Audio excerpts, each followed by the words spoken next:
Hello friends, welcome to unfolded English. তো আজকে আমরা শুরু করব ক্লাস 9 এর একটা টেক্সট লেসন 1 অর্থাৎ ফার্স্ট লেসন ক্লাস 9 এর ওয়েস্ট বেঙ্গল বোর্ডের। গল্পটার নাম হচ্ছে টেলস অফ ভোলা গ্র্যান্ডপা। ঠিক আছে, খুব সুন্দর একটা পড়া, সহজ একটা পড়া। এটা দিয়ে আজকে স্টার্ট করবো আমরা। ক্লিয়ার? চলো তাহলে শুরু করার আগে আমরা জাস্ট লেখক সম্পর্কে একটু সংক্ষেপে জেনে নিই। আচ্ছা, টেলস অফ ভোলা গ্র্যান্ডপা যিনি লিখেছেন তার নাম হচ্ছে মনোজ দাস। ঠিক আছে, এনার জন্ম হচ্ছে 27শে ফেব্রুয়ারি 1934। দেখবে তোমাদের বইয়ে কিন্তু ডেটটা দেওয়া নেই, ঠিক আছে, কারণ এই ডেটের আগে কিন্তু বইটা পাবলিশ হয়েছে। বাট তোমাদের আমি দিয়ে দিয়েছি এখানে 27শে এপ্রিল 2021 সালে তিনি মারা যান। ক্লিয়ার? আচ্ছা, তিনি ছিলেন একজন বাইলিঙ্গুয়াল রাইটার, অর্থাৎ তিনি উড়িয়া এবং ইংলিশ অর্থাৎ ওড়িয়া এবং ইংলিশ অর্থাৎ ইংরেজি ভাষায় তিনি সাহিত্য রচনা করেছেন, তিনি লেখালেখি করেছেন। এই জন্য একে বলা হয় দোভাষী লেখক। তাছাড়া তার কিছু কাজ আছে, দেখো ওয়ার্কস, মানে তিনি অনেক নোভেল লিখেন। হি রোট মেনি নোভেলস, উপন্যাস, শর্ট স্টোরিজ, পোয়েমস তিনি লিখেছেন। ট্রাভেলগস মানে হচ্ছে ভ্রমণ কাহিনী, অ্যান্ড আর্টিকেলস, বিভিন্ন বিষয়ে লিখেছেন তিনি, আর্টিকেলস লিখেছেন। ঠিক আছে, কোথায়? অন হিস্ট্রি এবং কালচার, মানে হিস্ট্রি এবং কালচারের উপর তিনি, মানে ইতিহাস এবং সংস্কৃতির উপর অনেক লেখালেখি তিনি করেছেন। ঠিক আছে। আচ্ছা, এই গল্পের যে মূল থিম অর্থাৎ যার উপর বেশ করে পুরো গল্পটা দাঁড়িয়ে আছে সেটা হচ্ছে আমাদের simplicity and forgetfulness of Bhola grandpa. এখানে একটা চরিত্র আছে, মূল ক্যারেক্টার, সেটা হচ্ছে সিম্পলিসিটি, সেটা হচ্ছে ভোলা গ্র্যান্ডপা। ঠিক আছে, আর বাকি আরো দু একটা চরিত্র আছে সেটা আবছা স্পষ্ট, বাট মেন ক্যারেক্টার যেটা হচ্ছে সেটা হচ্ছে ভোলা গ্র্যান্ডপা অর্থাৎ ভোলা দাদু। তো তার চরিত্রের দুটো দিক, সেই দুটো দিকের উপর দাঁড়িয়ে পুরো গল্পটা আছে। সেটা হচ্ছে সিম্পলিসিটি মানে সরলতা এবং ফরগেটফুলনেস অফ ভোলা গ্র্যান্ডপা অর্থাৎ ভুলো মনের মানুষ। ভোলা দাদু ছিলেন একদম খুব সরল, সাদাসিধে, একদম সহজ সরল লোক, একদম সিম্পল ম্যান, খুব সহজ সাধারণ সরল লোক, এবং তিনি ভুলো মনের মানুষ ছিলেন, খুব সহজে খুব ভুলে যেতেন আর কি। ঠিক আছে, এবং এটা লেখক অর্থাৎ গল্পের যে ন্যারেটর, কথক, তিনি কাছ থেকে ভোলা দাদুকে দেখেছেন এবং তিনি গল্পটা বলছেন। আপনার কথক, এই গল্পের যে ন্যারেটর, ঠিক আছে। তো এটা নিয়ে অনেক হাসির একটা সৃষ্টি হয়েছে, আমরা গল্প পড়তে জানবো। ঠিক আছে। আচ্ছা, প্রত্যেকে একটা টেক্সট নিয়ে নাও, যারা দেখতে বসেছো ক্লাস 9 এর ছাত্রছাত্রীরা একটা টেক্সট নিয়ে নাও। দেখো লেসন 1 তোমরা টেক্সট পেয়ে গেছো আশা করি, টেলস অফ ভোলা গ্র্যান্ডপা। ঠিক আছে, তো আমি পুরো লাইন বাই লাইন বলছি না, বাট এই ক্লাসটা যদি দেখো আমি আশা করবো যে, এবং আমি শিওর থাকবো যে তোমরা প্রত্যেকেই কিন্তু বুঝতে পারবে, এইটুকু আমি আশা রাখি বা আশা দিয়ে তোমাদের ক্লাসটা শুরু করছি। ঠিক আছে, দেখো আমি এখানে কয়েকটা এপিসোডস লিখে রেখেছি, অর্থাৎ কয়েকটা এপিসোড আছে, কয়েকটা সেই অনুসারে গল্পটা যাবে আর কি। দেখো ফার্স্ট এপিসোড যেটা আছে সেটা হচ্ছে Bhola grandpa and his grandson. Bhola grandpa and his grandson অর্থাৎ ভোলা দাদু এবং তার নাতি। ঠিক আছে, তার আগে জাস্ট আমি কয়েকটা লাইন একটু পড়ি, তাহলে বুঝতে সুবিধা হবে। Bhola grandpa and his wife live at the western end of our village. অর্থাৎ গল্পের যিনি কথক তিনি বলছেন যে ভোলা দাদু এবং তার স্ত্রী আমাদের গ্রামের একদম পশ্চিম প্রান্তে বাস করেন। এটা প্রশ্ন আসবে পরীক্ষায়, কোন প্রান্তে? পশ্চিম প্রান্তে।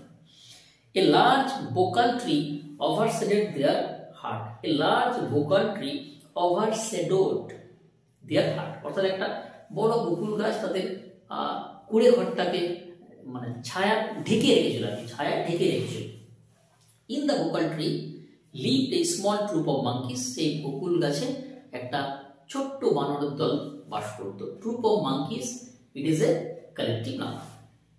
ভোলা grandpa and his wife did not mind it অর্থাৎ ভোলা দাদু এবং তার স্ত্রী এটাতে তারা কিছু মনে করতেন না বা মাথা ঘামাতেন না। ঠিক আছে, চলো এরপর আমরা চলে আসি ফার্স্ট যে এপিসোড আছে সেটা হচ্ছে ভোলা দাদু এবং তার নাতি। তাহলে একদিন মানে এক রাত্রে, চন্দ্রালোকিত রাত্রে, চাঁদের আলো রয়েছে এরকম একটা রাত্রে মানে গ্রামে সবাই মেলা দেখতে গিয়েছিল, ঠিক আছে। ভোলা দাদু গিয়েছিল। তো ভোলা দাদু তার মানে একটা ফেস্টিভ্যাল অর্থাৎ ফেয়ার, ভোলা দাদু তার নাতিকে নিয়ে গিয়েছেন, গ্র্যান্ডসানকে নিয়ে গেছেন। তো মেলা দেখতে গিয়েছেন, এবারে মেলা দেখে তিনি ফিরছেন এবং সঙ্গে আরো গ্রামের লোকজন রয়েছেন। তো ভোলা দাদু তার নাতিকে এভাবে তিনি ধরে নিয়ে যাচ্ছিলেন, যেভাবে আমরা বড়রা বাচ্চাদের বা ছোটদের ধরে নিয়ে যাই। তো কোনো সময় অর্থাৎ মানে ভোলা দাদু অজান্তেই, তিনি তো ভোলা মনের মানুষ ছিলেন, কোনো সময় হয়তো হাত দুটো আঙুল দুটো ছেড়ে গিয়েছে। তো এইভাবে তিনি যাচ্ছেন আর কি ধরে হেঁটে হেঁটে। একজন বলছে, ভোলা দাদু আপনি এইভাবে কি ধরে যাচ্ছেন? তখন তার মনে পড়লো, মানে তিনি ভুলে গেছিলেন, তখন তার মনে পড়লো এমা আমি তো আবার নাতিকে নিয়ে গেছিলাম মেলাতে, কোথায় গেল? তখন তিনি আর্তনাদ করে উঠলেন, ঠিক আছে, বিলাপ করে উঠলেন। তারপর ওই লেখক নয়, কথকের মানে এই গল্পটা বলছেন আর কি।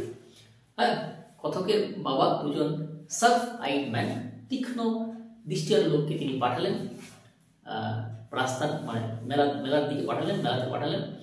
সেখানে দেখলেন যে বাচ্চাটা অর্থাৎ গ্র্যান্ডসানটা কি ছিল, একটা গরুর যে পেট তোলে তিনি, মানে সে গরুর পেট তোলে বাচ্চাটা বসে রয়েছে, খুব আরামদায়ক। হ্যাঁ, এবার টেক্সটে তোমাদের আছেই আর কি। এখানে এই যে একদম এই যে পেজের লাস্ট লাইনটা, he had taken a cosy shelter under a cow's bell. এটা প্রশ্ন আসে যে গ্র্যান্ডসানটা কোথায় আশ্রয় নিয়েছিল। He had taken a cosy shelter, আরামদায়ক আশ্রয়, আন্ডার এ কাউজ বেল। আচ্ছা, এরপর চলে আসে আমরা সেকেন্ড এপিসোডে, সেটা হচ্ছে Bhola grandpa and pirates. Pirates মানে হচ্ছে জলদস্যু, ঠিক আছে। অর্থাৎ একবার এক বর্ষাকালের বিকেলে, ঠিক আছে, ভোলা দাদু খুব উত্তেজিত হয়ে কথকের বাবা ও তার বন্ধুদের সামনে এসে বললেন যে আমি আমাদের গ্রামের পাশে যে সমুদ্র তট, সমুদ্র তীর আছে, সেখানে বালিয়াড়িতে স্যান্ড ডিউন্সে আমি একদল জলদস্যুকে, গ্যাং অফ পাইরেটস, তাদেরকে দেখেছি যে ওই বালিয়াড়ের নিচে একটা বড় বক্স, লার্জ বক্স তারা পুঁতছে এবং সেটাতে অনেক হিডেন ট্রেজার আছে, ধন সম্পদ আছে। তো কথকের বাবা এবং তার বন্ধুরা গেলেন সেখানে, তারা উঠতে শুরু করলেন। বিকেল পেরিয়ে সন্ধ্যা, সন্ধ্যা পেরিয়ে রাত, মাঝরাত পেরিয়ে গেল, কোথাও কিছু পাওয়া গেল না। অবশেষে ভোলা দাদু বলে উঠলেন যে না, এটা সত্যি নয়, এটা আমি ওই দুপুরবেলা খাওয়ার পর যখন আমার ঘুম এসেছিল, একটু হালকা তন্দ্রা এসেছিল, আমি সেটা স্বপ্ন দেখেছিলাম, ঠিক আছে। তাই এটাও একটা হাসির কারণ, হাসির উদ্রেক হয়ে উঠলো, ঠিক আছে। তিনি জানেন না, তিনি জাস্ট বলে ফেলেছেন আর কি, কিন্তু তিনি মনে করতে পারছেন না, পরে তিনি মনে করতে পারছেন যে এটা স্বপ্ন ছিল, এটা সত্যি নয়।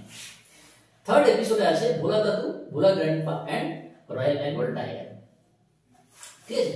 ভোলা দাদু একবার উইকলি মার্কেট, এখানে উইকলি মার্কেট বলা হচ্ছে যে ওই গ্রামের দিকে দেখবে সাপ্তাহিক হাট হয়, সপ্তাহে একটা দুটো হাট হয় আর কি। সে হাটে গেছিলেন। তো তিনি ফিরছেন সন্ধ্যাবেলা বনের মাধ্যমে, সুন্দরবন, তার মধ্যে দিয়ে ফিরছেন, ঠিক আছে। লেখা রয়েছে Bhola grandpa had a great adventure in the Sundarbans. তো পেছনে হঠাৎ করে দেখা গেল রয়্যাল বেঙ্গল টাইগার একদম জল জল করছে, চোখগুলো তার দিকে তাকিয়ে আছে। ভোলা দাদু ভয় পেয়ে একটা গাছে উঠলো। কোন গাছে? বেনিয়ান ট্রি, বট গাছে। পরীক্ষায় প্রশ্ন আসবে কোন গাছে? বট গাছে। তো বাঘ তো ভোলা দাদু উঠে গেছেন গাছে। বাঘ মানে ওই গাছটার চারপাশে প্রায় 100 টাইমস, অনেকবার ঘুরলো আর কি। ভোলা দাদু গাছেই রইল। হ্যাঁ, আস্তে আস্তে সন্ধ্যা নামলো, বন অন্ধকার হয়ে গেল, গভীর বনে অন্ধকার নামলো। ভোলা দাদু তিনি উপরে আছেন। বাঘও কিন্তু তার আশায় বসে রয়েছে কখন আসবে, না গাছ থেকে নামবে ভোলা দাদু, তাকে আমি খাবো। ভোলা দাদু কিন্তু সারা রাত ওই গাছেই কাটালেন, ঠিক আছে। অবশেষে যখন ভোর হলো আর কি, তখন ভোলা দাদু নেমে এলেন আর কি। হ্যাঁ, বাঘ ঘুমিয়ে পড়েছে। ভোলা দাদু নেমে এলেন এবং একদল মানে ভ্রমণকারী, তারা ঘুরতে এসেছিল, তাদের কাছে জল চাইল, একটা ডিবিতে তারা ছিল। হ্যাঁ, তো ওই যে অনেকগুলো লোক ঘুরতে এসে তার মধ্যে একজন বললো যে আপনার মধ্যে কি এরকম ক্ষমতা রয়েছে, কি এরকম রহস্য রয়েছে যে আপনি একটা ক্ষুধার্ত পশু বসে রয়েছে, আপনি তার পাশ দিয়ে চলে এলেন। তখন ভোলাদত্ত বললেন, ভোলাদত্ত তখন হঠাৎ করে তার জ্ঞান ফিরল। এই মানে তিনি ভুলে গেছেন যে বাঘটা তার আশে বসে রয়েছে, বাঘটা ঘুমিয়ে গেছে। ভোলাদত্ত প্রায় অজ্ঞান হয়ে পড়লেন। লাস্ট এপিসোড যেটা আছে সেটা হচ্ছে ডেথ অফ ভোলা গ্র্যান্ডপা। এই ঘটনার পর প্রায় কতদিন, হাফ এ সেঞ্চুরি লেটার, অর্থাৎ 50 বছর পর ভোলাদত্ত একদিন সকালে মারা গেলেন। যখন মারা গেলেন তখন তার বয়স ছিল 95। মনে রাখো, পরীক্ষায় প্রশ্ন আসে, ঠিক আছে। At the age of 95, half a century later, Bhola grandpa left us forever one morning at the age of 95।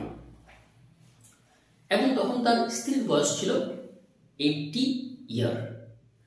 ভোলাদত্ত মারা গেলেন 95 ইয়ারে, তখন তার স্ত্রীর বয়স ছিল 80 বছর। পরীক্ষায় কোশ্চেন আছে।